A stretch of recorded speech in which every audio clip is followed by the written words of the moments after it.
नमस्कार, HP exam notes में आपका स्वागत है। और आज हम डिस्कस करने वाले हैं जूनियर ऑफिस असिस्टेंट आईटी के एग्ज़ाम की प्रिपरेशंस को लेकर कि यहाँ पर इस एग्ज़ाम की प्रिपरेशंस के क्या की पॉइंट्स रहने वाले हैं या हमें जो है किस तरह से इस एग्ज़ाम की प्रिपरेशन करनी है अब जब जो है 1 महीना बाकी रह गया है। अगर आप इस एग्ज़ाम की तैयारियां कर रहे हैं तो आपको वीडियो पूरा ज़रूर देखना चाहिए। यहाँ पर हम जो है बहुत इंपॉर्टेंट चीज़ों को डिस्कस करने वाले हैं आज इस एग्ज़ाम की। Himachal Pradesh staff selection commission, जैसा कि हमें पता है कि 21 मार्च को जो है इस एग्ज़ाम को कंडक्ट करवाने वाला है और लगभग अब जो है 1 महीना ही बचा है। यहाँ पर काफ़ी सारे स्टूडेंट ऐसे भी होंगे जो पिछले 6 महीने से लगातार इस एग्ज़ाम की प्रिपरेशन कर रहे होंगे और काफ़ी सारे स्टूडेंट ऐसे भी होंगे जो पिछले 3 महीने से लगातार इस एग्ज़ाम की प्रिपरेशन कर रहे होंगे और कुछ एक स्टूडेंट तो ऐसे भी होंगे जो अब जाके इस एग्ज़ाम की प्रिपरेशन कर रहे होंगे कि भाई अब तो एग्ज़ाम आ ही गया है, पढ़ लेते हैं, 1 महीना ही तो सारा बचा है एग्ज़ाम के लिए। हमने यहाँ पर एक क्वेश्चन अपने आप से पूछना है, क्या उन सभी स्टूडेंट्स का एग्ज़ाम निकल जाएगा जो पिछले 6 महीने से लगातार क्वेश्चन जो है प्रिपरेशन कर रहे हैं इस एग्ज़ाम की? तो बिल्कुल भी नहीं, सभी का तो बिल्कुल भी नहीं निकलेगा। तो क्या उन सभी स्टूडेंट्स का निकल जाएगा जो पिछले 3 महीने से लगातार इस एग्ज़ाम को क्रैक करने की कोशिश कर रहे हैं? तो उन सभी का भी नहीं निकलेगा, ये बात भी हमें समझ आ रही है। तो क्या उन स्टूडेंट्स का एग्ज़ाम निकलेगा जो अब इस एग्ज़ाम की प्रिपरेशंस करेंगे जबकि 1 महीना सारा ही बचा हुआ है? तो उन सभी का भी नहीं निकलेगा, बट उनमें से कुछ एक का ज़रूर निकलेगा। जो अभी 1 महीने में इस एग्ज़ाम की प्रिपरेशन करेंगे उनमें से कुछ एक स्टूडेंट्स का जो है ज़रूर एग्ज़ाम निकलेगा। हम लोगों को यहाँ पे समझने की कोशिश करनी है कि जो स्टूडेंट्स पिछले 6 महीने से लगातार कोशिश कर रहा था इस एग्ज़ाम को क्रैक करने की, वो तो इस एग्ज़ाम को क्रैक कर नहीं पाया। बट जो स्टूडेंट्स जो है 1 महीने से तैयारी कर रहा था इस एग्ज़ाम को क्रैक करने की, वो इस एग्ज़ाम को क्रैक कर पाया। जब हम जो है इन दोनों स्टूडेंट्स के बीच के डिफरेंस को निकालेंगे तो हम लोगों को पता चलेगा कि हमें जो है इन 1 महीने में अपने एग्ज़ाम की प्रिपरेशन कैसे करनी है। हमें जो है यहाँ पर कुछ मेन पॉइंट्स पे फोकस करना होगा अगर हम इस एग्ज़ाम को जो है 28 से 30 दिनों में की कोशिश में जो है क्रैक करना चाहते हैं। तो सबसे पहला पॉइंट जो यहाँ पर है कि हमें अब स्टडी नहीं करनी है, स्मार्ट स्टडी करनी है। हम अब स्टूडेंट नहीं है, स्मार्ट स्टूडेंट हमें बनना है। और हमें पता होना चाहिए कि किस सब्जेक्ट से जो है कितने क्वेश्चन यहाँ पे पूछे जाएंगे। तो हम लोगों को ये टेबल देखना है यहाँ पे, जो मैंने यहाँ पे शो किया हुआ है। यहाँ पे कंप्यूटर से 120 क्वेश्चन पूछे जाएंगे। स्ट्रेट फॉरवर्ड है ये चीज़ कि 120 क्वेश्चन जो है कंप्यूटर से पूछे जाएंगे। और बाकी प्रिडिक्शन मैंने यहाँ पे कर दी है कि बाकी सब्जेक्ट से जो है कितने कितने क्वेश्चन पूछे जाएंगे। अप्रॉक्सीमेट इतना ही बनेगा, तो ऊपर नीचे थोड़ा हो जाएगा तो कोई मायने नहीं रखता, कोई फ़र्क नहीं पड़ेगा उसका। बट मान लो कि अगर हमें यहाँ से जो है कंप्यूटर से 120 क्वेश्चन पूछे जाएंगे तो सेलेक्शंस ऑफ एरियाज़ क्या रहने वाला है उन क्वेश्चंस का, वेटेज क्या रहने वाली है उन क्वेश्चंस की, और उन क्वेश्चंस का लेवल क्या रहने वाला है इस एग्ज़ाम में। अगर हमें ये सारी चीज़ें पता होगी तो हम जो है आसानी से एग्ज़ाम को क्रैक कर सकते हैं। अगर हमें ये सारी चीज़ें पता नहीं रहती कि सिलेक्शंस ऑफ एरियाज़ क्या रहता है, वेटेज क्या रहती है, लेवल क्या रहता है क्वेश्चंस का, तो मैं आप लोगों को बता रहा हूँ कि किसी भी एग्ज़ाम को क्रैक करने के लिए हमारी लाइफ छोटी पड़ जाएगी बट एग्ज़ाम क्रैक नहीं होगा।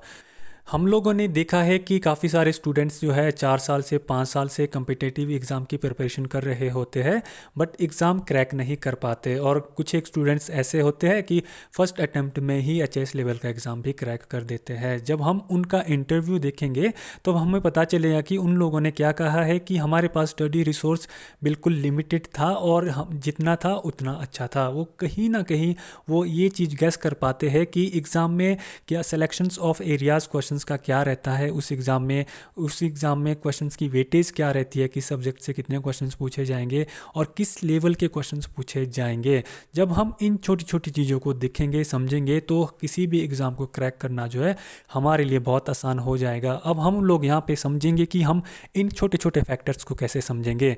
जैसे कि हम लोगों को पता है कि जूनियर ऑफिस असिस्टेंट का जो ये एग्ज़ाम है +2 लेवल का होने वाला है और हम लोगों ने करना क्या है कि पीछे जितने भी एग्ज़ाम हुए हैं जूनियर ऑफिस असिस्टेंट के, उनके प्रीवियस ईयर के क्वेश्चन पेपर को सॉल्व करना है 2-3 साल के, और समझने की कोशिश करनी है कि वहाँ पे क्वेश्चंस को पूछने का लेवल क्या था एग्जामिनर का, सेलेक्शंस ऑफ एरियाज़ क्या थे क्वेश्चंस के। हाँ, ये बात अलग है कि वहाँ पर कंप्यूटर डिप्लोमा मांगा गया था, बट उस टाइम कंपटीशन इतना नहीं था जितना आज की डेट में है। और यहाँ पे जो हमारा जूनियर ऑफिस असिस्टेंट का एग्ज़ाम होएगा 2021 में मार्च में, ये इसमें क्या रहेगा कि ये पहला फॉर्मेट है जहाँ पे कंप्यूटर के जो है 120 क्वेश्चंस पूछे जाएंगे। और स्टैंडर्ड कौन सा रहने वाला है, 10th+2 स्टैंडर्ड रहने वाला है। इस 10th+2 के स्टैंडर्ड को समझने के लिए हम लोगों को क्या करना है कि सीबीएसई का जो +2 का एग्ज़ाम होता है कंप्यूटर का, आईपी का, उसके प्रीवियस ईयर के क्वेश्चंस को देखना है कि सीबीएसई में जो है वहाँ पे किस लेवल के क्वेश्चंस पूछे गए हैं कंप्यूटर में, और उनका सेलेक्शंस ऑफ एरियाज़ क्या है कंप्यूटर्स का। जब हम इन दोनों क्वेश्चन पेपर को का कंपैरिजन निकालेंगे तो हमें पता चलेगा कि हमें किस लेवल के क्वेश्चंस पढ़ने हैं। सीबीएसई तो हमें बहुत अच्छा आइडिया हो जाएगा कि 10th+2 का क्या लेवल है, और उस वाले पेपर से हमें क्या लग जाएगा प्रीवियस ईयर के कि जूनियर ऑफिस असिस्टेंट का क्या लेवल रहा है प्रीवियस ईयर में। और जब हमें ये सारी चीज़ें पता लग जाएगी तब हमें एक ऑब्जेक्टिव टाइप की बुक्स उठानी है। जैसा कि आप स्क्रीन में भी देख पा रहे होंगे, ये कंप्यूटर अवेयरनेस की जो बुक है हरियंत की है, और ये दूसरी लूसेंट की है। स्टूडेंट ज़्यादा इसी को ही रेफ़र करते हैं, बट आपके पास जो सी भी बुक होगी ऑब्जेक्टिव टाइप की, आपने उससे रीड करना है, ठीक है। बुक उतनी ज़्यादा मायने नहीं रखती, बस हमें पढ़ना आना चाहिए अच्छे से, ये ज़्यादा मायने रखता है। अब आप लोग बोलेंगे कि सर हमारे पास एक ऑब्जेक्टिव टाइप की बुक्स है जिसमें 2000 क्वेश्चंस दिए हुए हैं कंप्यूटर्स के, क्या 10 दिन में 2000 कंप्यूटर्स के क्वेश्चंस को ख़त्म कर दें रट्टा मार के? तो ऐसा बिल्कुल भी नहीं करना है, रट्टा बिल्कुल भी नहीं मारना है, चाहे फिर एग्ज़ाम निकले या चाहे ना निकले। आप लोगों को ये बात याद में रखनी है। अगर आपकी कैपेसिटी 200 क्वेश्चंस की है दिन की, तो आप लोगों ने क्या करना है कि अपनी बुक में जो है 200 क्वेश्चंस को जो है इंपॉर्टेंट मार्क कर देना है कि ये क्वेश्चन जो है पूछे ही पूछे जाएंगे आपके हिसाब से। फिर उस दिन जो है उन्हीं 200 क्वेश्चंस को करना है। अब कैसे करना है उसका एक एग्जाम्पल लेके यहाँ पे देख लो आप लोग। यहाँ पे क्वेश्चन दिया हुआ है, the track on a disk which can be accessed without repositioning the read write head is. ठीक है, कोई डिस्क का ट्रैक है जिसे हम एक्सेस कर सकते हैं बिना रीपोजिशनिंग के। किसको? रीड राइट हेड को बिना रीपोजिशनिंग के जो है हम एक डिस्क के ट्रैक को एक्सेस कर सकते हैं। तो हम उस ट्रैक को क्या बोलते हैं? तो सबसे पहले हमें पता होना चाहिए कि डिस्क कैसी होती है, किसकी बात कर रहे हैं हम, डिस्क की बात कर रहे हैं। तो इमेजिनेशन बननी चाहिए हमारे माइंड में डिस्क की, और डिस्क में किसकी बात कर रहे हैं? ट्रैक की। और किस ट्रैक की? जिसको हम एक्सेस कर सकते हैं। अब हमें ये तो नहीं पता है कि किस ट्रैक को एक्सेस कर सकते हैं, तो हम इसका आंसर अपनी बुक में देखेंगे। ये मान लो बात उसका है सिलेंडर उसका है, तो फिर हम उस सिलेंडर को समझने की कोशिश करेंगे कि डिस्क में सिलेंडर होता क्या है। तो जैसे मैंने आगे एक इमेज ले रखा है, ये है यहाँ पे डिस्क दिखाई दे रहा होगा आपको। जो ये हमारा पहला ट्रैक है डिस्क का, इसे सिलेंडर बोलते हैं। जो ये दूसरा ट्रैक है इसको ट्रैक बोलते हैं।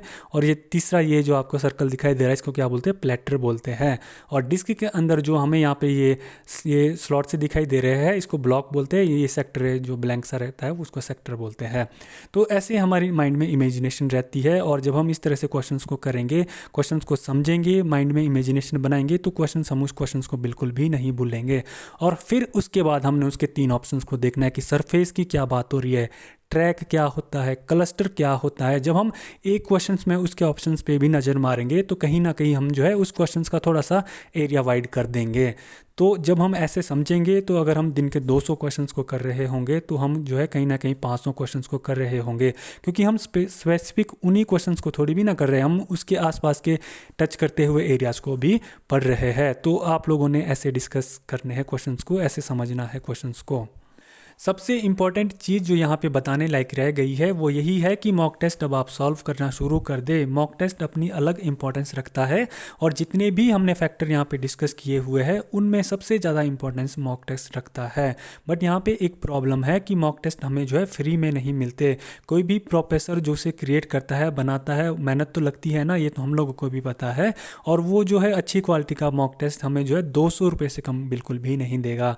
हमें यहाँ पे मिनिमम महीने में जो है 10 मॉक टेस्ट करने हैं, तो 2000 रुपये हमें उसके लिए खर्च करने पड़ेंगे। और हम तो किसान के बेटे हैं ना, हमारे पास तो पैसा है ही नहीं, हमारे पास तो बिल्कुल भी पैसा नहीं है। और मैं भी आप लोगों को रेकमेंड नहीं करूँगा कि आप ज़्यादा पैसे खर्च करके मॉक टेस्ट खरीदो। बट अगर आपके पास पैसा है तो आप मॉक टेस्ट ज़रूर खरीद सकते हैं, खरीदने चाहिए आप लोगों को। यहाँ पे मेरे पास इस प्रॉब्लम का सॉल्यूशन है कि मैं आप लोगों को फ्री में मॉक टेस्ट प्रोवाइड करवाऊंगा और बेस्ट क्वालिटी के मॉक टेस्ट प्रोवाइड करवाऊंगा। ये मेरा प्रॉमिस है आप लोगों से। चाहे तो आप जो है उस मॉक टेस्ट को किसी परचेज किए हुए मॉक टेस्ट के साथ जो है कंपेयर कर लेना। अगर आप लोगों को अच्छा नहीं लगता तो आप मेरे चैनल को अनसब्सक्राइब भी कर सकते हैं, कोई ज़बरदस्ती थोड़ी भी नहीं है यार। बट आप लोगों को ये बात समझनी होगी, क्या मैं सभी को मॉक टेस्ट फ्री में प्रोवाइड करवा पाऊँगा? सभी को तो मैं मॉक टेस्ट फ्री में प्रोवाइड नहीं करवा पाऊँगा, बट उन स्टूडेंट्स को ज़रूर मॉक टेस्ट प्रोवाइड करवा पाऊँगा पूरे महीने में। जितने भी 10 12 15 जितने भी मैं बना पाया मॉक टेस्ट को, जिन स्टूडेंट्स ने मेरे चैनल को सब्सक्राइब किया हुआ होगा और वो कहीं ना कहीं मैं मानता हूँ कि वो HP एग्ज़ाम नोट्स के फैमिली मेम्बर है, तो मैं उन्हें जो है फ्री में मॉक टेस्ट प्रोवाइड करवाऊंगा। बस उन स्टूडेंट्स ने करना क्या है, जैसे आपको यहाँ पे स्क्रीनशॉट दिखाई दे रहा है, जहाँ पे आपने मेरे चैनल को सब्सक्राइब किया हुआ है उसका स्क्रीनशॉट लेना है और इस ईमेल आईडी पे सेंड करना है HP एग्ज़ाम नोट्स, ठीक है, 0099@gmail.com पे आप लोगों ने जो है वो स्क्रीनशॉट जो है सेंड करना है। फिर मैं आप लोगों को वहाँ पे उस ईमेल आईडी पे जहाँ से आपने मुझे स्क्रीनशॉट सेंड किया हुआ है उसी ईमेल आईडी पे मैं आप लोगों को मॉक टेस्ट डिलीवर कर दूंगा।